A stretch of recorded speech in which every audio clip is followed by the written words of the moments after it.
The settlement of Crossway was not a pretty place. It was loud and dusty and always smelled of machine oil and burned food. Cargo ships came and went at all hours. Traders argued over prices in a dozen different languages. Lights flickered above narrow streets where the buildings leaned so close together that the sky above was just a thin gray strip. Nobody paid much attention to anything that did not concern them. That was why SIV had survived as long as she had. She was small, smaller than most children her age, though no one knew exactly how old she was. Her skin was pale silver, almost white, and her forearms were thin from months of not eating enough. Her eyes were large and dark, taking in everything at once. She moved fast and stayed low and never made a sound she did not have to make. Every morning before the market stalls opened, SIV was already moving through the back alleys behind them. She knew which bins had the best scraps. She knew which shopkeepers came out early and which ones slept late. She knew exactly how long she had before someone noticed her and started shouting. She did not think of it as stealing. She thought of it as surviving. That morning she found half a flat bread behind the grain stall and a bruised piece of fruit near the back of the cold storage unit someone had left cracked open. She tucked both under her middle arms and moved quickly toward the narrow gap between two buildings where she slept most nights. She had almost made it when she heard a door open. SIV froze. The door belonged to a small repair shop at the end of the alley. It was a narrow building with a hand-painted sign above the door and a front window cloudy with old grease. Tools hung on the outside wall. A broken cargo lifter sat beside the step, half taken apart. The man who stepped out was not what she expected. He was not a trader or a market worker. He was tall and a little tired-looking, with dark circles under his eyes and grease on his hands even this early in the morning. He was carrying a cloth bundle. He looked down the alley, saw SIV and stopped. SIV did not run. Running drew attention. She pressed herself against the wall and went very still instead, the way she always did when someone saw her. The man looked at her for a long moment. He did not shout. He did not step toward her. He did not call for anyone. He just walked to the bottom of his shop step, set the cloth bundle down on the ground and went back inside. The door clicked shut behind him. SIV did not move for a full minute. Then she crept forward, slow and careful, watching the door and the window both at once. She reached the bundle and nudged it with one hand. It was soft. She pulled the cloth back just enough to see inside. Bread. Real bread, still a little warm. A small container of something that smelled like cooked grain and herbs. A piece of dried fruit tucked in the corner. SIV sat back on her heels and stared at it. People in Crossway did not leave food out for strangers. They did not do anything for strangers unless there was something in it for them. She had learned that very early. She had learned a lot of hard things very early. She looked at the door again. It stayed shut. She took the food.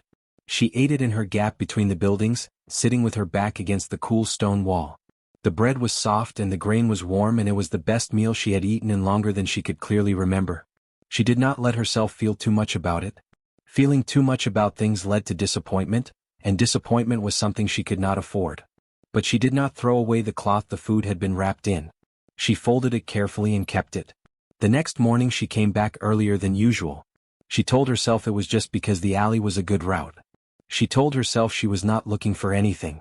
She crouched near the gap between buildings and watched the repair shop door and told herself it did not matter either way. The door opened at the same time as the morning before. The same man stepped out. Same tired eyes. Same grease on his hands. This time he was carrying a small covered cup along with another cloth bundle. He set both down at the bottom of the step. He glanced once in her direction, not searching, just a quiet look like he already knew she was there, and went back inside. SIV stayed where she was for a long time after the door closed.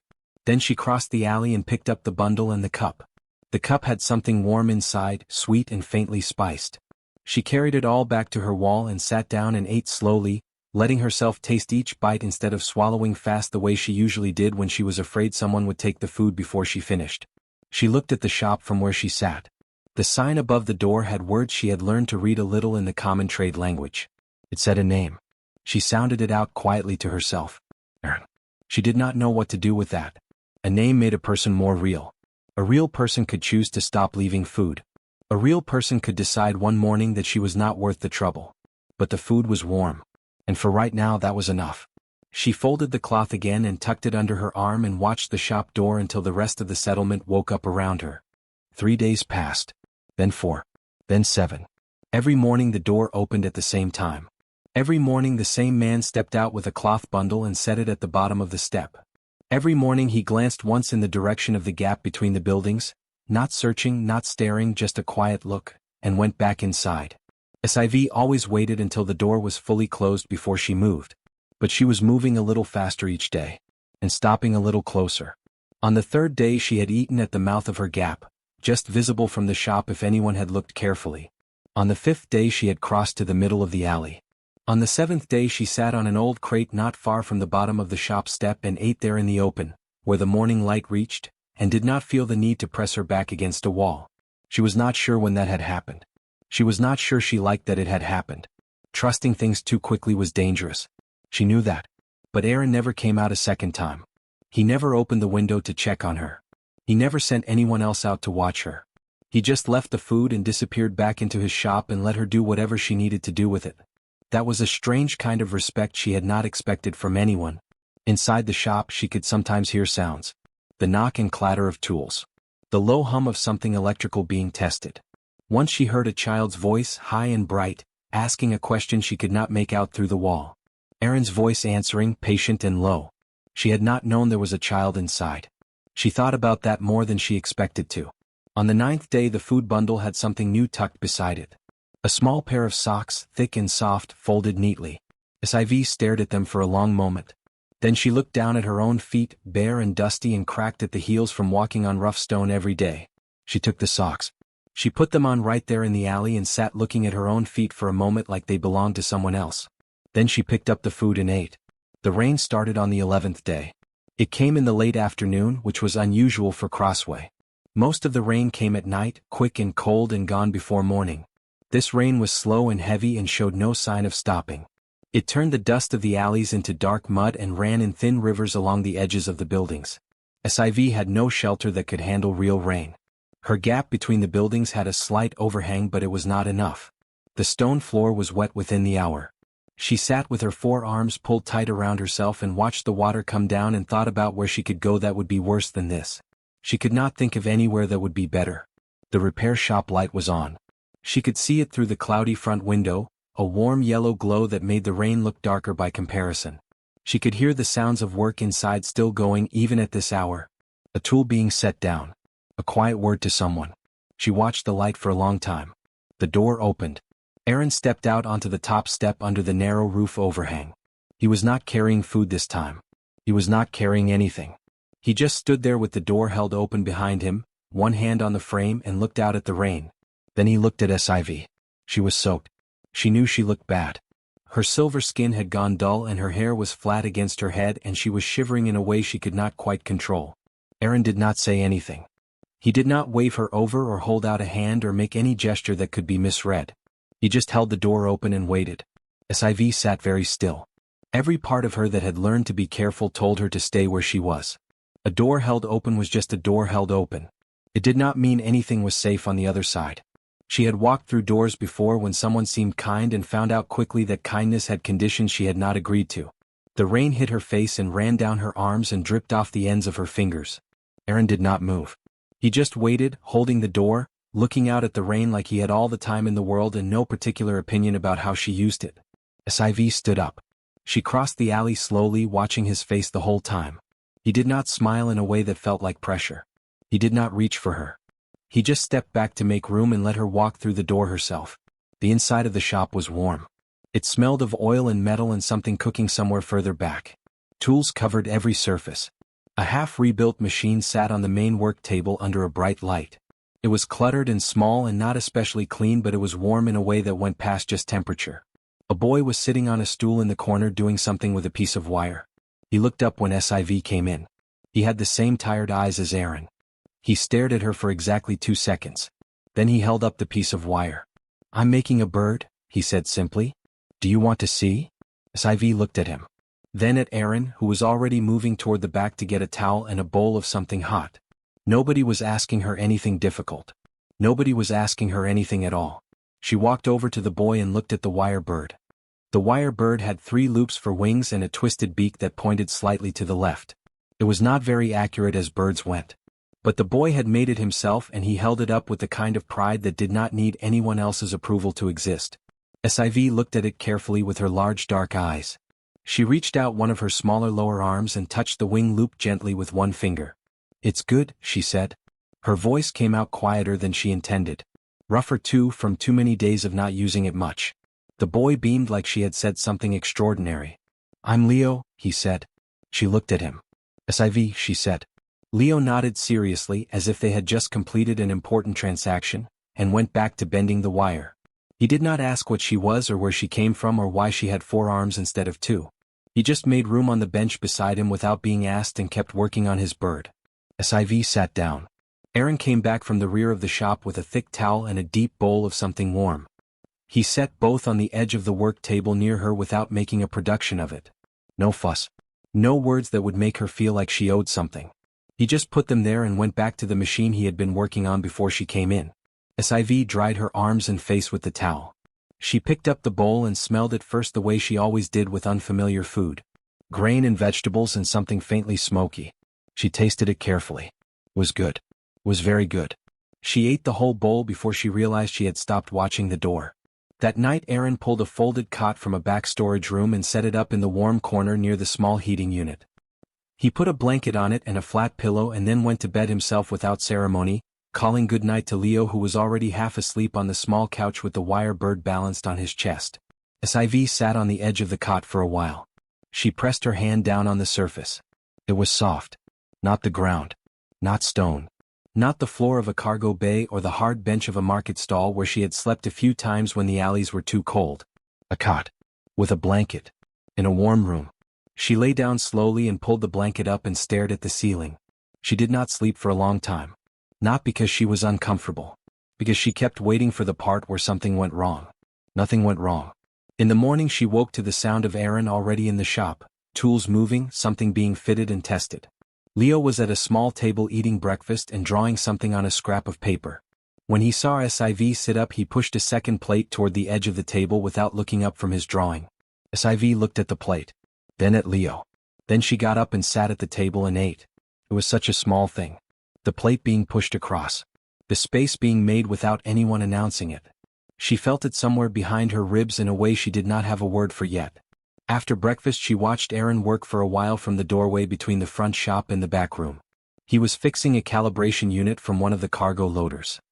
His hands moved with the ease of someone who had done this work for a long time and knew exactly where each piece belonged. After a while SIV walked over and picked up a small fastener that had rolled near the edge of the table. She held it out. Aaron glanced at it. Then at her. "That goes in the left panel," he said. Just that. No surprise in his voice. No big reaction. She pushed it into the left panel. It clicked into place. Aaron moved to the next piece. And that was how it started. She began handing him things before he reached for them. She learned quickly what each tool was called and where it lived on the wall. She learned that the calibration units always had a secondary fault behind the first one and that Aaron always checked for it even when the customer said the problem was simple. She learned that Leo came in after his lessons every afternoon and sat on his stool and either worked on something with wire or read from a battered book, and that he always said hello to SIV first before he said anything else. That part she noticed every single time. Aaron did not push her to talk about where she had come from. He did not ask about her species or her family or how long she had been alone on the streets of Crossway. When she offered small pieces of information he listened without making her feel examined. When she said nothing he did not fill the silence with questions. One afternoon near the end of the week she was sorting a bin of mixed fasteners by size, which was a slow and detailed job that she found she did not mind at all, when Aaron came and stood nearby. "You can stay," he said. He was not looking at her. He was looking at a schematic pinned to the wall. "Not just for now. If you want." SIV kept sorting fasteners. Her hands were very steady. Her chest was not. "Okay," she said. Aaron nodded and went back to work. Leo appeared in the doorway 2 minutes later with a drawing he had made. It was 3 figures standing in front of a building. One tall. One small with round eyes. One in the middle with 4 arms. He held it up. "I made us," he said. SIV looked at the drawing for a long moment. Then she reached out and took it carefully and held it like it was something that mattered. Because it was. The officer's name was printed on a small metal badge pinned to his chest. His name was Carroll and he wore a gray uniform that had no wrinkles in it at all, which in a place like Crossway took either great effort or great stubbornness. He arrived on a Tuesday morning with a younger assistant behind him carrying a flat document case and a recorder. He knocked on the shop door like someone who expected it to open immediately. Aaron opened it after a moment, wiping his hands on a cloth. He looked at the badge. He looked at the man.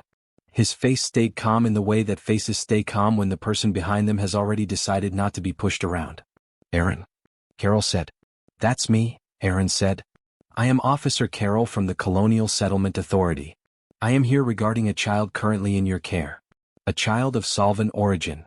He said it the way officials said things, each word placed down like it was evidence. "May I come in?" It was not really a question. Aaron stepped back and let them in. Sci-Fi was in the back room.